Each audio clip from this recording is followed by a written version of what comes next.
being Māori, another language, of course, being New Zealand Sign Language, and then my mother tongue, English, spoken in a broad Australian accent, as I'm sure you've picked up. I'm delighted to be here and just play a very small part in the opening of this constitutional Korero. I'm sure that we will take many learnings from the conference here in Aotearoa, New Zealand, as we strive to become a truly bilingual, bicultural, bijural country, and I hope that the exchange will be very rich for our visitors as well, particularly but not only for the Australians. Nau mai, haere mai, you are very, very welcome. Nō reira, tēnā koutou, tēnā koutou, tēnā koutou katoa. While the objective of this conference is to shed light on constitutional transformation, I just want to note that there have been people before us who've been shedding light on these matters for quite some time. I think all of us try hard not to cry when we are speaking about Moana Jackson.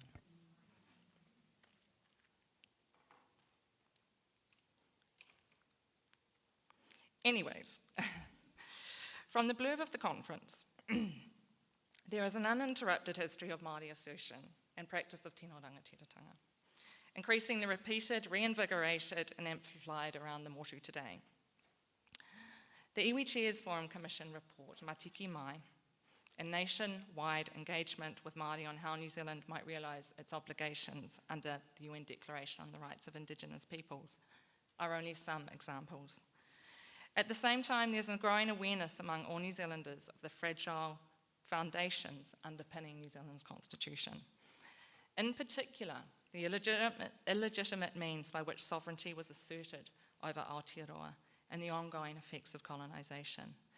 These dynamics occur, of course, in the wider global context of the global movement to realise Indigenous peoples' self-determination. And I would add to this kaupapa the devastating and ongoing impact of colonisation reflected in our so-called loss of land, as if it was something capable of being accidentally dropped or left behind, rather than confiscated or otherwise illegally acquired. I also point to the inequity of our health, education outcomes, and the incarceration of our peoples and abuse of children in state care. Here we will ask ourselves, what would a Te Tiriti-based Aotearoa New Zealand look like? And how do we realise it? Answering these questions will require us to think deeply about our vision for our nation and how to design our own unique constitutional structures that are right for us, our lands, and our identity as a Pacific nation of Polynesian and settler whakapapa. We can be inspired, however, by lessons from elsewhere. So I've had 3 objectives, and I will try and get through them by cutting out little bits. But one is to provide a basic outline of New Zealand Constitution. Second, to describe some of the justifications and reasons for constitutional transformation. And thirdly, to suggest how valuable international perspectives can be, as well as the benefits of building relationships with our brothers and sisters globally working on the kaupapa.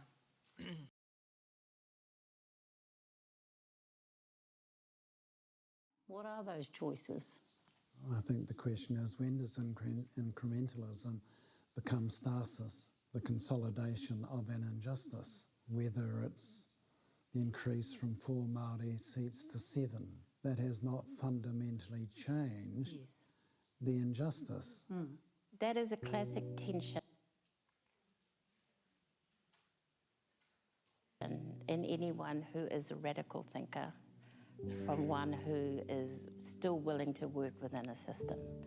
It's whether you just promote big change, constitutional change, or you look at things in incremental ways of steps towards something bigger.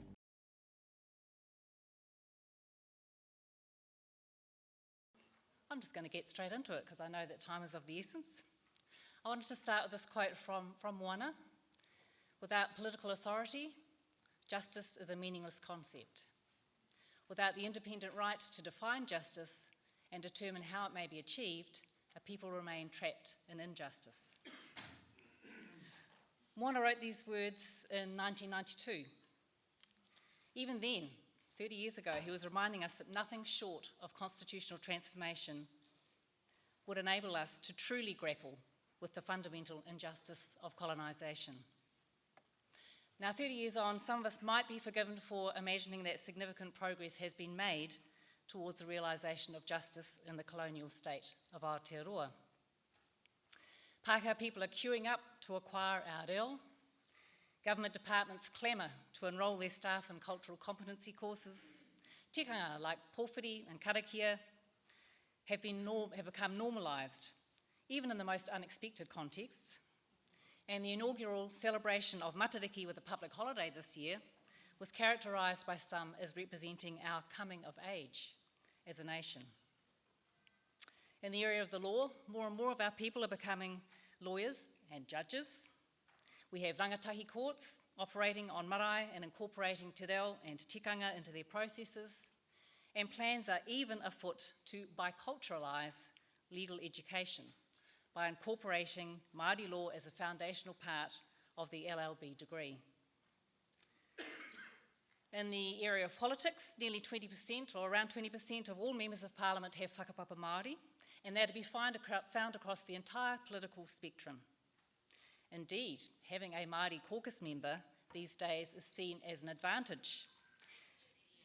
It's barely 2 years since the Deputy Leader of the National Party wrongly attributed whakapapa Māori to one of their own, in what some of you will remember as an excruciatingly crass attempt to tick the diversity box. So what does it all mean? Many of you will have seen the documentary that we played a clip from just a moment ago, and you will have heard that response from Moana to her question. Actually, you might not have heard the question because the sound wasn't up, but the question was, what's the significance of the fact that we now have more Māori MPs than ever before? Now, the question that Moana posed in response illustrates so well the devastating clarity that he brought to our sometimes quite muddled thinking on the matter of progress.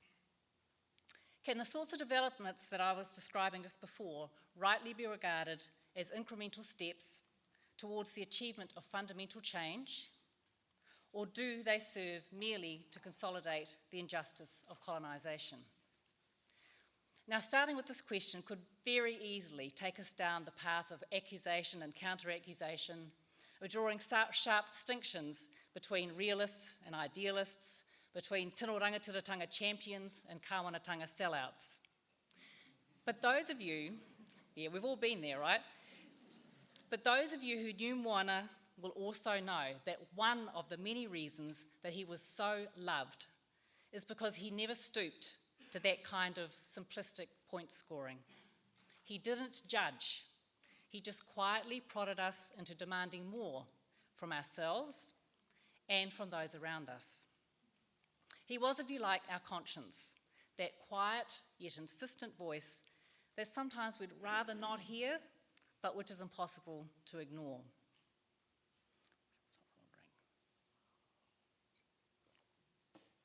Because the truth is, of course, that we're all guilty of participating in incrementalism. And how could it possibly be otherwise?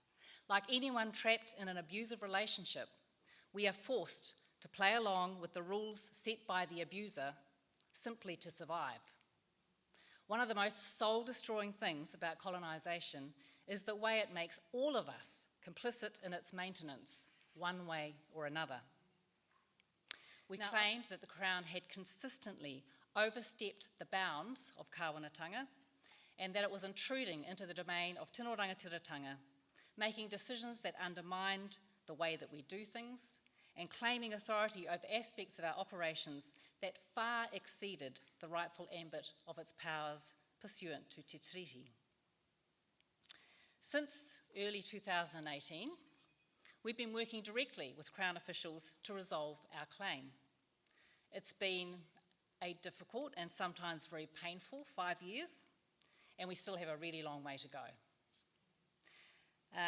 However, the thing that's been consuming all of our time this year is that we've been working very hard to achieve legislative change that will establish I was going to say a more balanced, but perhaps a less unbalanced wānanga-crown relationship. If we're successful, and there are no guarantees that we will be, but if we're successful, for starters, the wānanga will no longer be a crown entity. So Te Wānanga Ōrākau will cease to become a crown entity, to be a crown entity.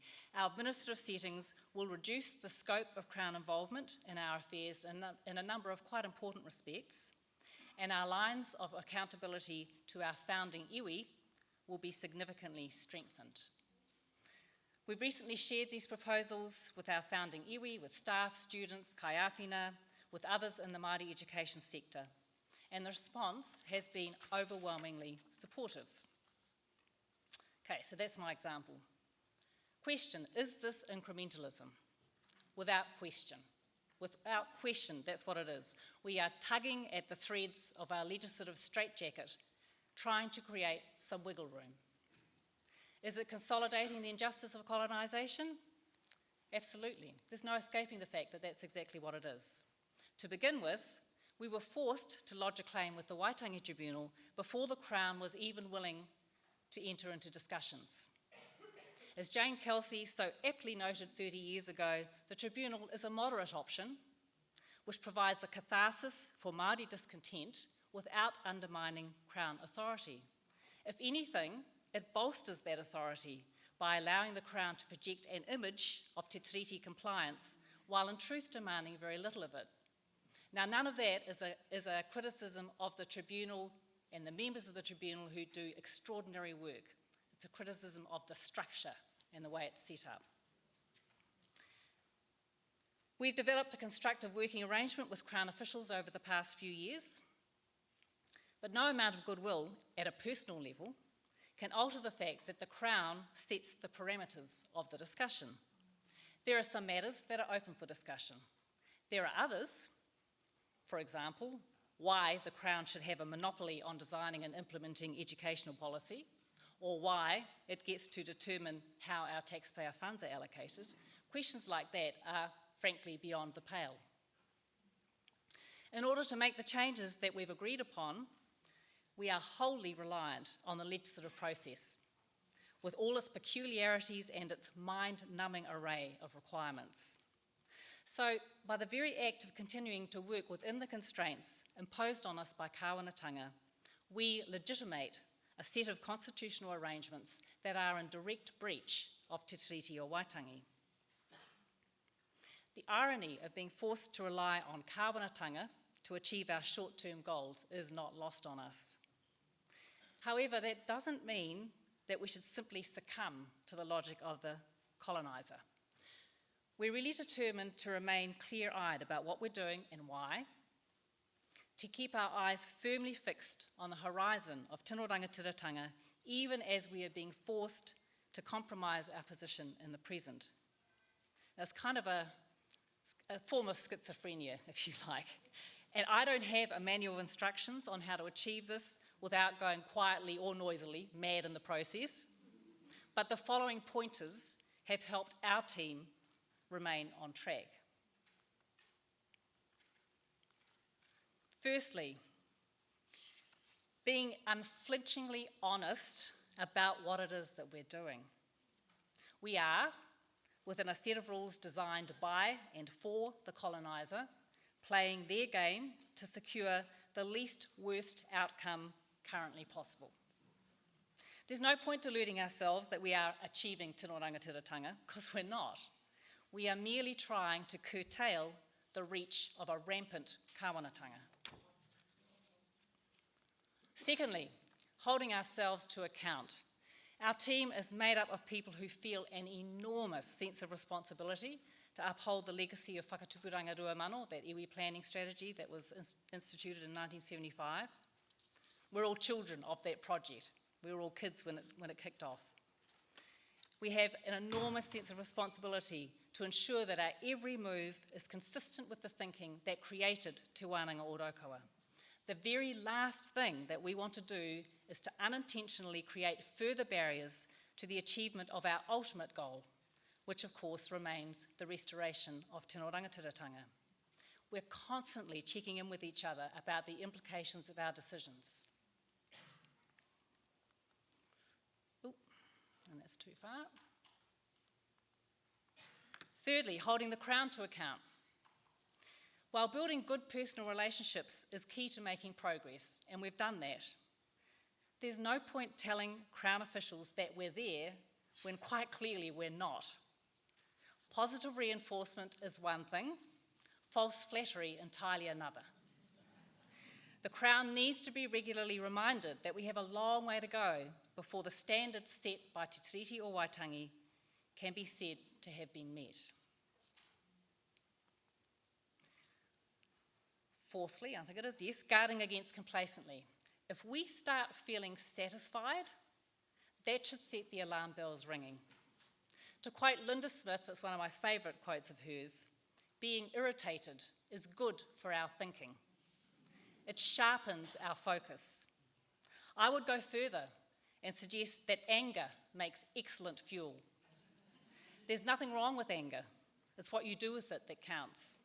And incidentally, anyone who thinks that having your country stolen out from under you isn't reason enough to be angry, I would suggest you're delusional, or perhaps on drugs, I don't know. Fifthly, there is no room for ego in this. This is not about us. We shouldn't expect praise for whatever small gains we make. We shouldn't get defensive when others point out how trifling those gains might be. And we shouldn't crave validation so badly that we turn to Pākehā for acclaim either. If the beneficiaries of colonisation start telling us that we're doing great, that's a sure sign that we're actually working in their interests rather than our own. And yeah, it can be a thankless task. Get over it. That's what it is. Our team is also really clear on the importance of leaving a truthful record behind for those who will follow us. We want our mokopuna to understand that while we're doing the best we can, we are limited by our own ability and imagination. We need to be honest about the fact that sometimes pragmatism has won out over principle. We will acknowledge where we feel we've fallen short and will do our best to explain why. We hope, vainly perhaps, that whatever we achieve in our time will prove to be a useful foundation for whatever they might strive for in theirs. We hope they'll forgive us our limitations and, much more importantly, that they will push beyond them. We will encourage them to be braver and better than we are. Now, of course, it's not so simple as urging the next generation to do better than we have done. We can't abdicate our responsibilities as easily as that, because their chances of succeeding where we have failed depend on what we do here and now to prepare the way. We must do all we can to normalise the concept of constitutional transformation, so that by the time our mokopuna are parents, it won't be a question of if or why, but merely of when and how. How do we do this? Well, Moana and Margaret had the right idea with Matike Mai, which Claire referred to earlier this morning. No token consultation for them. As Claire mentioned this morning, for Matike Mai, they conducted over 250 hui over a 3-year period, involving over 5,000 people. According to Margaret, Moana attended every single one of them. And those who know Moana know that he would have spoken to each and every one of those hui with an equal amount of care and dedication, whether it was 3 people or 100, because that's how he was. These hui were held at marae, at kura, hauora and social service clinics, wānanga, universities, disability centres, law offices, trust board offices, gang pads and private homes. Veronica, who I think will be on the final panel this week, Veronica and others facilitated a rangatahi program, generating enthusiasm amongst and gathering feedback from young people. The project team conducted interviews and focus groups, spoke to kuia, kaumātua, talked to constitutional experts, met with other interested groups, including Pākehā Treaty educators and Pacifica. Just imagine the impetus for change that would be created if we were to keep up something like this for the next 10 to 15 years. Before I finish, I've probably gone way over time, before I finish, I'd like to address something that comes up way too often when we discuss the so-called tension between incrementalism and transformation. The question of what is realistic. Let's not waste precious time and energy going off on that particular tangent during this hui. As Ward Churchill once pointed out, any order defines reality only in terms of itself. So buying into the colonial state's definition of reality is guaranteed to keep us exactly where we are. It is designed to take us nowhere. The reality for our tūpuna was that they controlled their destiny. That was their norm. That was their normal for thousands of years. And it's only in the last couple of centuries, the briefest moment in time, that our reality has been turned upside down by an acquisitive, disease-laden, morally bankrupt bunch of people from Europe who suffered from a particularly malicious form of exceptionalism, convincing themselves that they were entitled to take what they wanted from anyone who didn't look or think or behave like they did. That we would now reward that behaviour by buying into a definition of reality that validates their misdeeds is as nauseating as it is ridiculous. Let's be absolutely clear. Our tūpuna never ceded sovereignty under Te Tiriti or Waitangi. They were never conquered. The Crown acquired control here through a process that Taiaiake Alfred has described beautifully, I think, as a gradual triumph of germs and numbers. If we want to talk about what's real, the reality is that the Crown has never acquired sovereignty here. It has no legitimacy. Let's not bolster its delusions of grandeur by buying into what Moana used to call its colonial myth takes. Instead, let's shape and bring to fruition our own definition of reality, one that honours the legacy of generations past and fulfills our responsibilities to those yet to come. A reality that draws on the affirmation of rangatiratanga in he whakaputanga o te rangatiratanga o Nutireni and its reaffirmation in Te Tiriti or Waitangi. Let's commit ourselves to continuing the excellent groundwork laid by Moana, Margaret and their team in Matike Mai so that the momentum for constitutional transformation builds to the point where it becomes not merely possible, but inevitable. And because I started with a quote from Moana, I'd like to end with one also taken from the same documentary. People just have to be brave enough.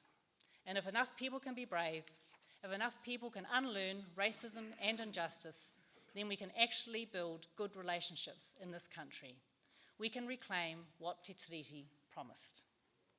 Tēnā tātou katoa.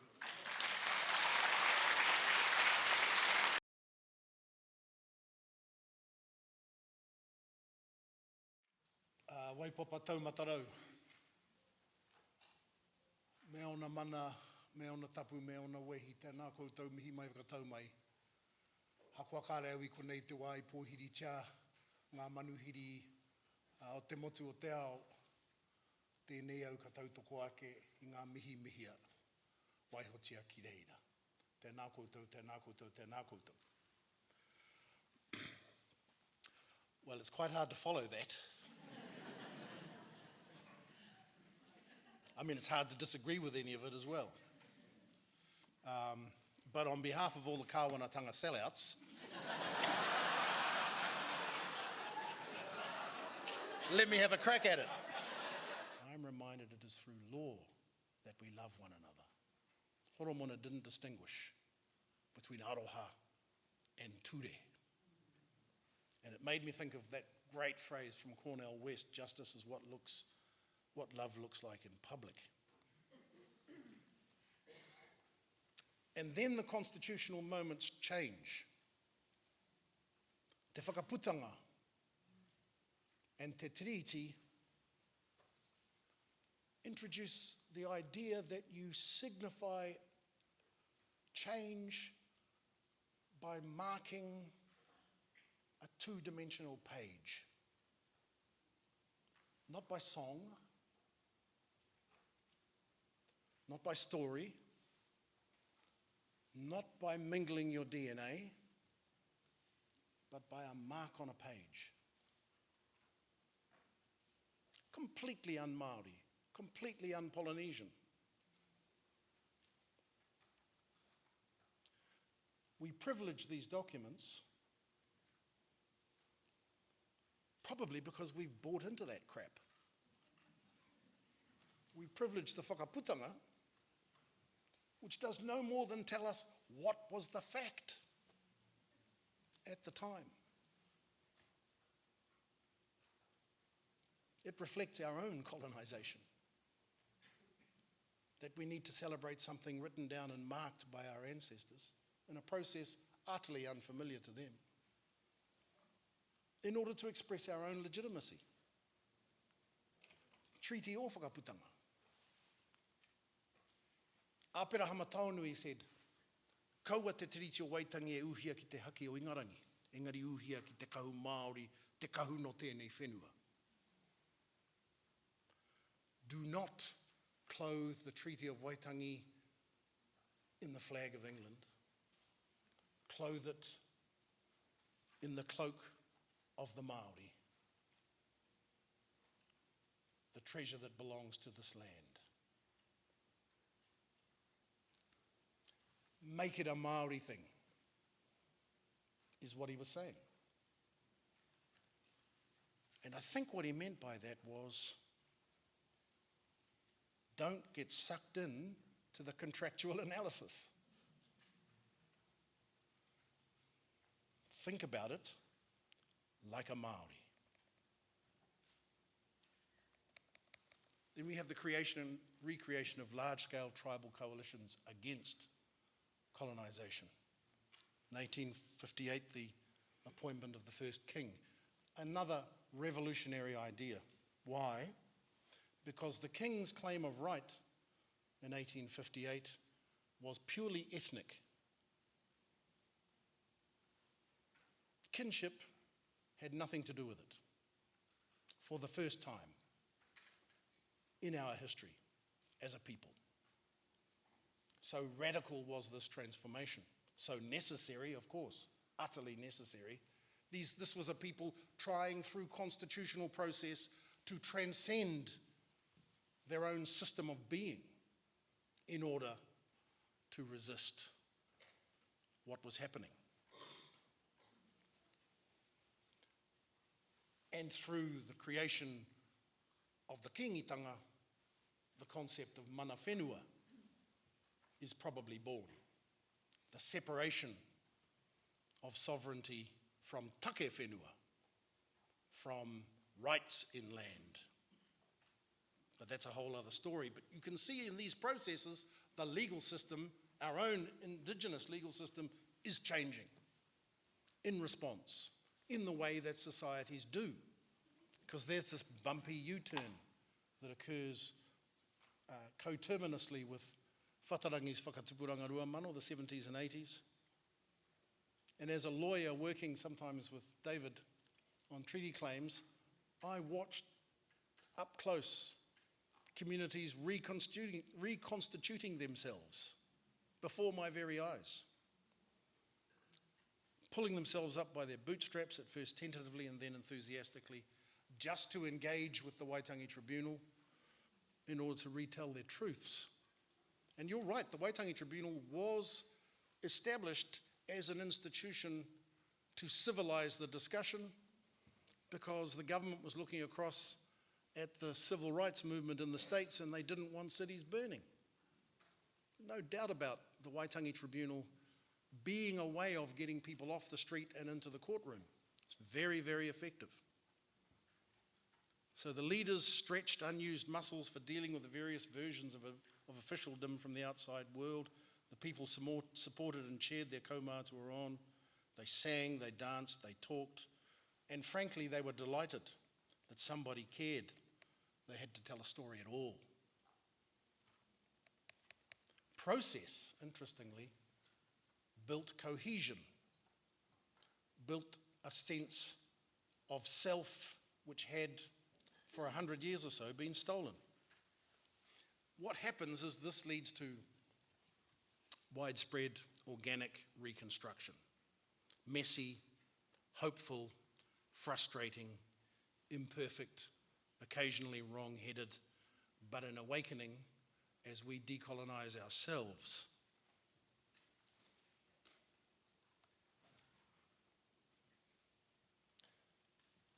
And we see the growth of growing Māori potency outside the state.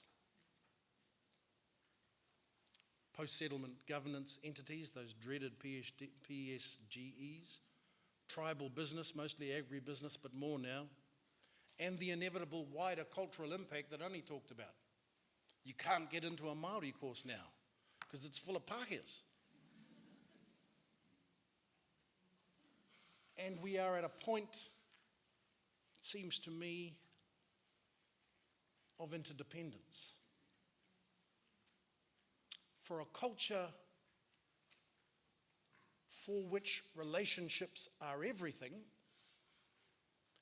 that's not such a bad place to be at. There's this terrible thing called partnership. The tino rangatirangas go, boo! I'm pretty sure there's more of you in the house than that.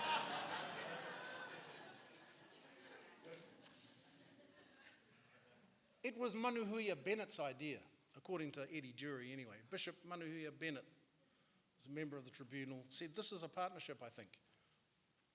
And Chief Judge Jury thought that was a great metaphor.